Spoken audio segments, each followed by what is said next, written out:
My name's Kim. I'm not what you would call adventurous, but during this series Go Pro, we want to get you thinking about living life on God's adventure. So some of my Northview friends have planned some surprise adventures for me. It's not going to be easy, but in the end, I'm gonna be a pro.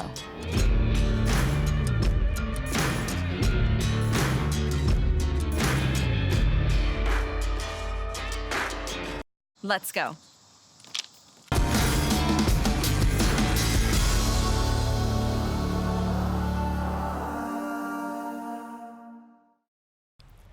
Hey guys, welcome back. Today I am here at the ProX training facility in Westfield with my friend Blue.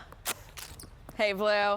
You know, today I am going to become a mascot just like Blue, but the only thing is Blue can't talk, so I'm going to bring a friend of mine who is underneath the mask here with me today, and that is Trey Mock.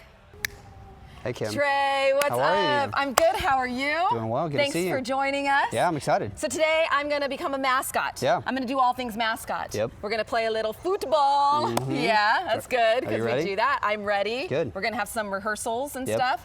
All right, you guys, ready? Let's do this. Let's go.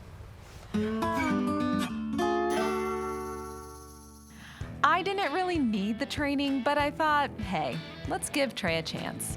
Tell me, what is the first thing we need to do? Well, you have to work up to a professional costume, so we need to find a costume for you. Costumes. Yeah. Oh, I've got costumes. You see, I'm from the theater. Oh, boy. Yes, I have some professional training in costume etiquette.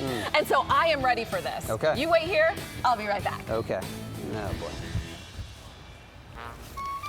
Trey, I got it. Oh boy. We're good. Okay. What do you think? Oh, let's try another costume. Come on, I got this. No. Go team. Yep. Let's get another one. Really? Yeah. All right. Good job, though. Okay, fine, whatever. Here I come. Just keep swimming, just keep swimming, just keep swimming. What do you think? What about this one, Trey? I think you should just keep swimming to another costume. Yeah. Whatever, Trey. It's so tough. Trey, how about this one? How about no? Try on one more. Okay, thanks for Okay. the encouragement. All right, this is it. This This is it. This is the last This one. is you the have. one. Yeah. This is the one. So I just- need some honey in my belly. You know who I am? A yellow bear. Yellow bear. Do you have a jersey or a shirt or anything?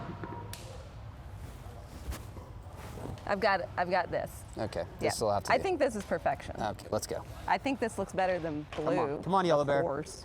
Come on, yellow bear. Okay. All right, Kim. Okay. Yes. I'm in the NFL. You're the NFL. Well, I'm not. Okay. I'm in the NFL, so you got to be able to catch the football. All right. Yep, got All it. right. Here we go. Okay.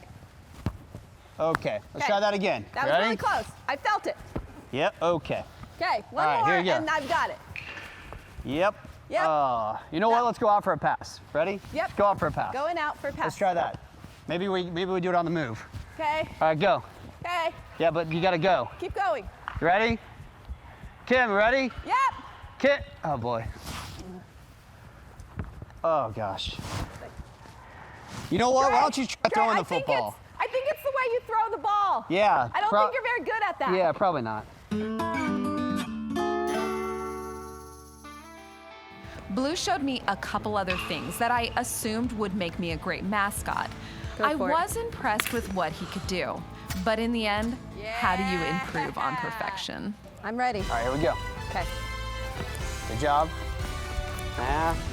Okay. Try to hit every box. Okay. Okay. Okay. Throw. Oh.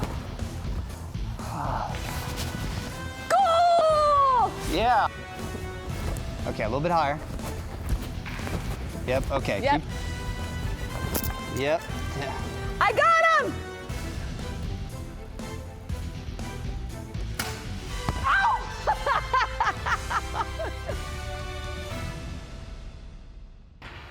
Let's try something else. Yeah, that's a good idea. Let's try something else.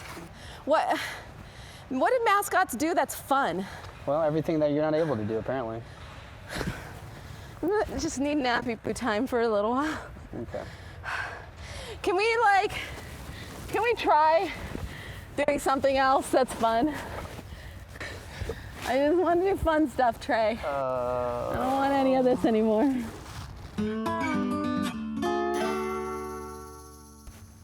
All right, Yellow Bear, All right. the final test. Okay. The pinnacle of our game day experience. Pinnacle. The t-shirt toss. T-shirt toss. This is what dreams are made of. I'm gonna pretend I'm a fan. Okay. I'm gonna go out to the middle of the field, and I'm gonna have you shoot the t-shirt to me, and the object is for me to catch it without moving. Are you ready? Let's go, Yellow Bear! You can do it, Yellow Bear! All right, you ready? Yep, Is this good? yep. Here we go. 3, 2, 1. Yeah! Goal! All right, well, Trey, what a day this has been. You know, honestly, I thought this would be my easiest day, and it's been my hardest. Really? Yes, Well, yeah, you stretched me beyond great what job. Well, thank you. No, I you did a great appreciate job, that. yeah. Well, thanks for having us here. Yeah. Thanks for training me to be a mascot. Kind you of. know, it's kind of training you. Very true. You guys, we are going to continue with this sports theme. We're going to hear from someone who knows a whole lot about building successful teams.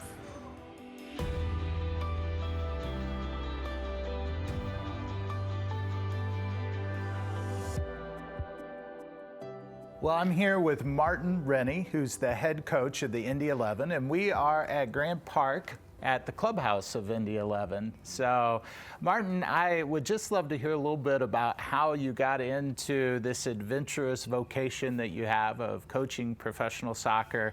Where did it all begin? Well, I loved soccer from when I was a young boy. Growing up in Scotland, we played it all the time, and I always loved it. And basically, you know, I kept playing and had fun with it. But probably once I got to about 25 years old or whatever, I was working and playing soccer. So I still had the love for soccer, but I was working a good job. I was working in software, sales and marketing, and I was really enjoying it. And I had the opportunity to go on a missions trip that was basically soccer ministry. And we went to Mozambique, South Africa, and Sudan. So Sudan is, at that time, it was soon after 9/11, it was one of the most dangerous countries in the world to go to. And so I had the opportunity to take an adventure or stay safe. And part of the adventure was like actually going to Khartoum, which is the capital city.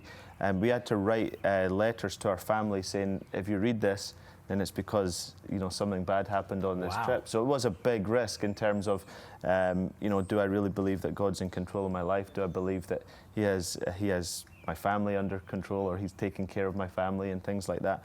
So I made the decision to go on this trip, and it was life-changing, and it made me realize, like, okay, I like working, I like playing soccer, but really I want to try and use soccer more in my life, not just on a part-time basis, but I'd like to coach more, and I'd like to use it to have a positive impact on other people.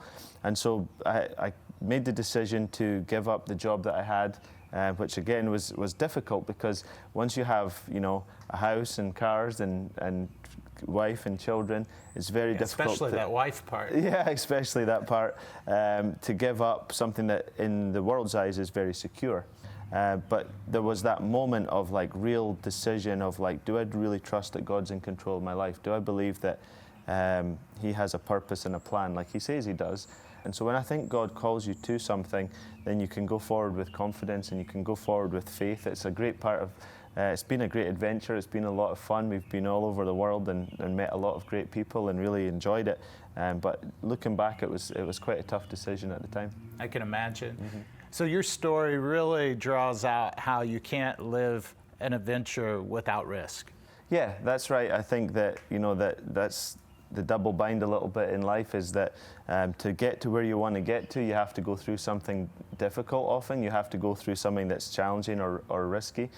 But I suppose it's important in life to think about where you would like to end up one day. And you have to sometimes think about that, you know, beginning with the end in mind. I think that the book by Stephen Covey talks about that, 7 Habits of Highly Effective People, but it says that if you have an idea of where you want to get to, then you have to make decisions that will help you get there. And sometimes that's going to involve risk, and ultimately it's really not so much risk but faith. You know, God calls us to be people filled with faith, and He says that if we have enough faith of a mustard seed, we could move a mountain. But faith does actually mean more than just saying, oh, I have faith or I trust God. Sometimes it's making decisions that other people would think aren't the right thing, or would say, hey, that's a big risk, or this could go badly wrong. But if God's at the heart of it and you truly believe it's what He's calling you to do, then my experience is that it's definitely the best way to live. Yeah, absolutely. We've been exploring as a church the connection between serving or being on a serving team and growing spiritually. And so as somebody who has spent a career building teams, I just would love to get some of your insights into what goes into a successful team. Yeah, I think first of all, being part of a team is fun. You know, I think that we're all made to have community with other people, and being part of a team is one way to do that. It's important for us not to get isolated and be on our own and not have those relationships with other people. And so being part of a team certainly helps to do that. I think one of the things I've learned about being part of a team is that there has to be a connected culture where people are on the same page, where people see things through the eyes of the team and through the eyes of how you become a good teammate. I think a lot of times people want their role to be the way they want it. They want their role to be the most important role, or however you want to see it. But I think that being part of a team is sometimes a little bit of a sacrifice, and putting the team first, putting other people first, and making the most of the role you have.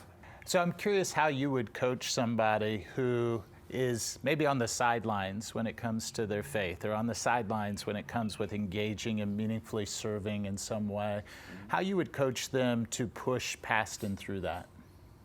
Yeah, I mean, I think that ultimately for us as Christians, we have to have trust in God. We have to decide how we're going to live our life. Are we going to live it His way, or are we going to live it our own way? I think a lot of times as Christians we can see God as someone who's there just to help us achieve our goals, or to help us be successful. But ultimately our life is about bringing glory to God. It's about building a relationship with Him, and it's about pointing towards Him and worshiping Him. And when that happens, that's when things in life start to come together. So if we're on the sidelines, we're probably not fully having faith in God that we can be part of something bigger, that we can connect with other people. And sometimes that can be a fear of failure, or it can be a fear of people really getting to know the real us.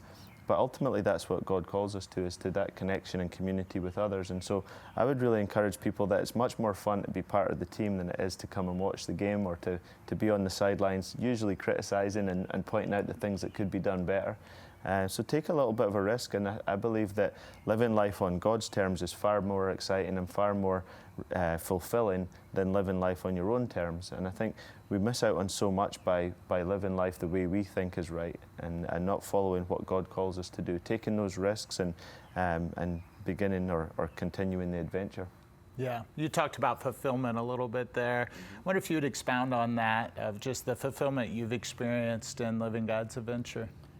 Yeah, I mean, it's the ongoing most important, or one of the focal points of my life is that it's not about my success. I think for a long time I thought it was. It's not about people thinking I'm significant. A lot of times I thought it was. It's really about glorifying God and putting Him at the center of everything. And when we do that, there is a peace that comes with that. There's a fulfillment that comes with that. There's a purpose that comes with that. I think having an idea of what you would like your life to look like, and then working back from that place is important, because you don't want to get to the end of it and think, oh, I've kind of put everything into the wrong things, and it wasn't really worth it. So not having regrets at the end, you have to start now by putting Him first, and by trusting that He has a great purpose for your life, and that you can be used for His purposes and glory to fulfill it. Yeah, that's so true.